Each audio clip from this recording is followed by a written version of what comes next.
Ini adalah Vivo Y21 terbaru. Ya, terbaru. Dengan desain yang baru, yang Vivo sebut sebagai Twinkle Twinkle Magical. Twinkle Twinkle Magical Star lebih tepatnya. Urusan desain begini, Vivo memang selalu juara. Dari sini, kita jadi bakalan dapat gradasi warna mengkilap dan memukau. Menarik. Tapi apakah cukup? Hanya itu saja pembaruan yang dilakukan oleh Vivo kali ini. Daripada kita bicarain sendiri, saya sudah menyiapkan Oppo A54. Kok A54 lagi bang? Iya, kalau dari harga kedua HP ini masih dibanderol dengan harga yang range-nya cukup sama. Vivo dengan 2.399.000, Oppo dengan 2.499.000, selisih 100.000 saja. Tetapi tentu ada kelebihan dan kekurangan dari masing-masing kedua HP ini dong. Jadi mari kita coba ulik lagi dari beberapa hal.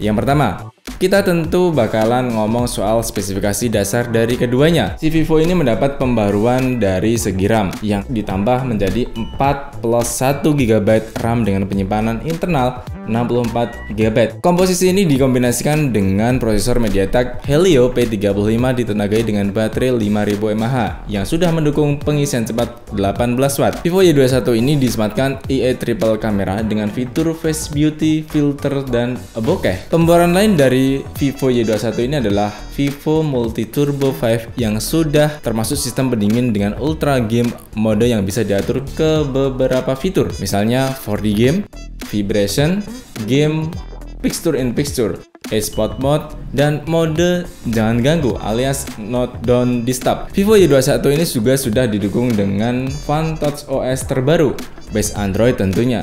Sedangkan si Oppo A54, kita sudah terlalu sering banget ngomongin dan ngebandingin seri ini dengan berbagai macam HP lagi. Tapi tidak ada salahnya saya sedikit mengingatkan kembali kalau si Oppo A54 ini dibekali dengan punch hole 6,51 inch HD Plus Smart Screen dengan tenaga baterai sebesar 5000 mAh. Pun sudah didukung dengan pengisian cepat sebesar 18 Watt. Penyimpanannya luas hingga 128 GB. Tetapi yang kita pegang sekarang ini adalah yang varian 4/64 GB. Oppo A54 ini juga dibekali dengan prosesor MediaTek Helio P35. Bahkan kalau kita cek dari AIDA 64, keduanya ini punya spesifikasi prosesor yang jumlah intinya sama. Sama-sama dilengkapi dengan sensor sidik jari untuk membuka kunci dan sudah mendukung voice unlock. Untuk port-portnya, kita bicara dulu dari Oppo A54. Oppo A54 ini dipakein USB Type-C dengan jack audio 3,5 mm, mic, dan speaker. Di sebelah sisi kiri ada tombol naik volume naik turun yang terpisah dan slot kartu SIM 3 slot. Di bagian atas tidak ada panel apapun. Baru di sebelah kanan ada tombol fingerprint yang sekaligus menjadi tombol power. Bulletnya ini termasuk kokoh dengan genggaman yang cukup nyaman. Hanya saja kalau desain seperti ini kalau nggak kita kasih casing, hasilnya bakalan ada bekas sidik jari. Oppo ini juga menggunakan desain lengkung 3D yang penyusunan kameranya sangat normal banget, yaitu dengan tambahan aksen tulisan EE yang menambah kesan seperti ada 4 kamera di belakang. Sedangkan si Vivo Y21 ini tepatnya, dia tampil agak lebih berani dengan aksen akrilik yang bisa kita rasakan dari genggaman pertama. Masih meninggalkan sidik jari, tapi ia lebih unggul sedikit karena pilihan warnanya. Saya pikir warna ini kalau dipakein casing bakalan hilang atau berkurang kesan akriliknya. Ternyata saya salah. Ia tetap menawan meskipun pakai casing bawaan.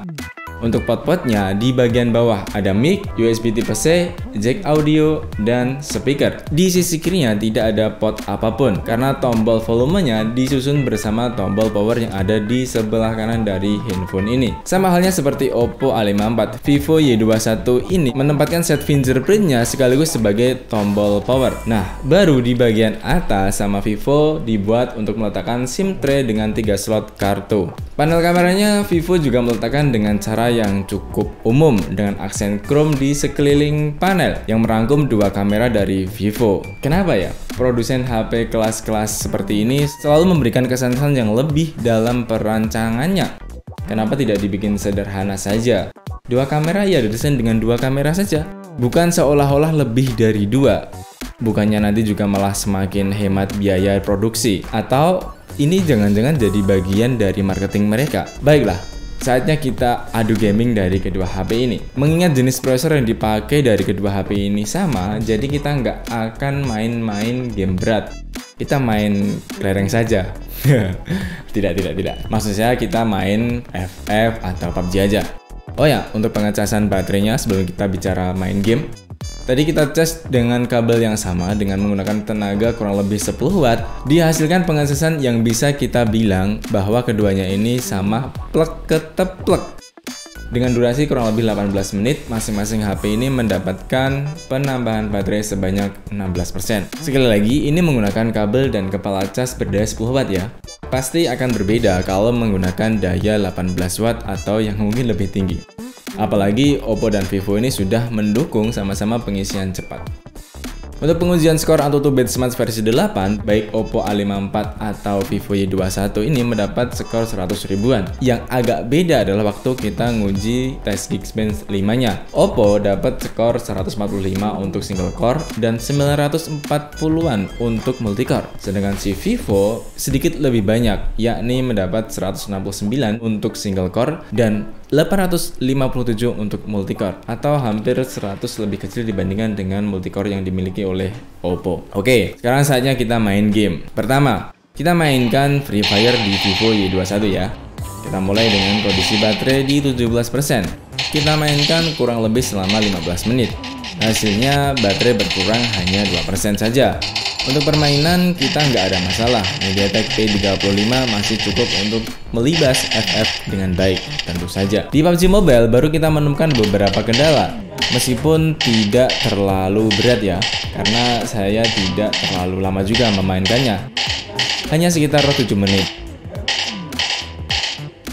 Nah, di kondisi ini saya beberapa kali menemukan frame drop. Grafik maksimalnya ada di medium balance, dengan konsumsi baterai berkurang hanya 1%.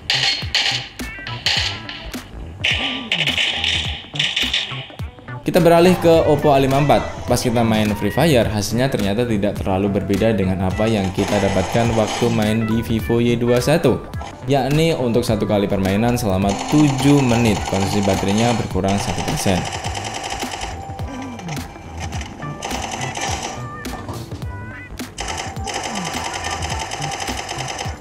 Kita lanjut untuk main PUBG, masih dengan Oppo A54. Di sini kita bisa mengaktifkan gyroscope-nya. Dengan gyro ini kita tentu bisa menambah pengalaman bermain game dengan lebih baik. Grafiknya mentok di balance medium, sama kayak yang dimiliki Vivo Y21. Masih sama halnya dengan Vivo Y21, yakni sama sesekali mengalami frame drop. Konsumsi baterainya untuk pemakaian 7 menit berkurang 1%.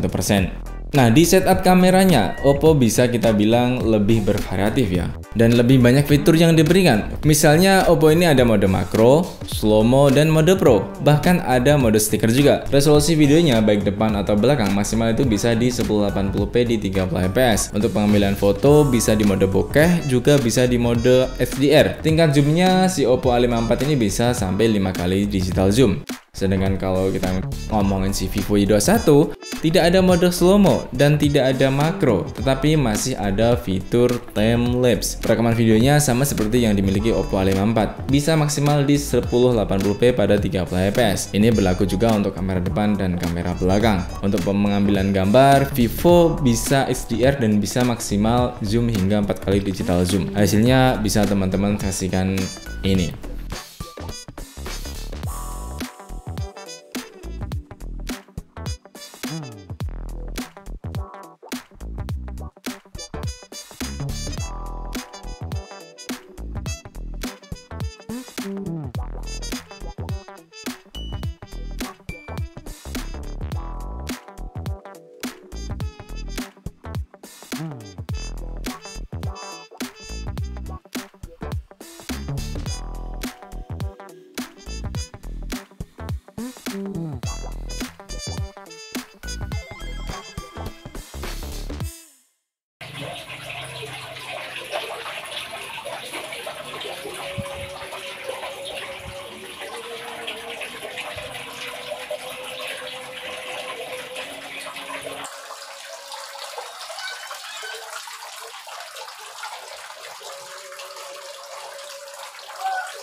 Oke teman-teman, jadi sekian perbandingan kita kali ini. Kita sudah membandingkan dari segi spek, mode permainan, pengecasan, hingga mode kameranya. Hasilnya seperti yang sudah teman-teman saksikan. Penilaian saya, menurut saya pribadi, keduanya ini sebetulnya sama saja. Hanya saja Oppo ini memang lebih unggul dari jumlah kamera dan fiturnya. Vivo lebih unggul dari desainnya. Mungkin bisa kita bilang sedikit futuristik dibandingkan dengan yang dimiliki oleh Oppo. Tetapi buat apa desain bagus kalau jeroannya tidak? Saya kira untuk memilih HP 2,5 jutaan ini, kali ini saya bakal memilih Oppo A54 dengan berbagai alasan. Pertama, fungsi, kedua, fitur. Fungsinya seperti yang teman-teman bisa saksikan di review tadi, bisa buat main game, bisa buat kamera dengan lebih banyak fiturnya. Kalau teman-teman punya pendapat lain, boleh silakan disampaikan saja pendapat kalian di kolom komentar. Dan kira-kira kita perlu ngebandingin HP apa lagi dengan budget berapa? Kalau suka dengan video ini, silahkan like. Jika tidak suka, silahkan dislike. Jika merasa informasi ini bermanfaat, silahkan dibagikan agar semakin banyak orang yang tahu bahwa membeli HP perlu disesuaikan dengan kebutuhan. Sekian, sampai jumpa di episode selanjutnya. Saya Tori Bijaksana. Boom. Thank you.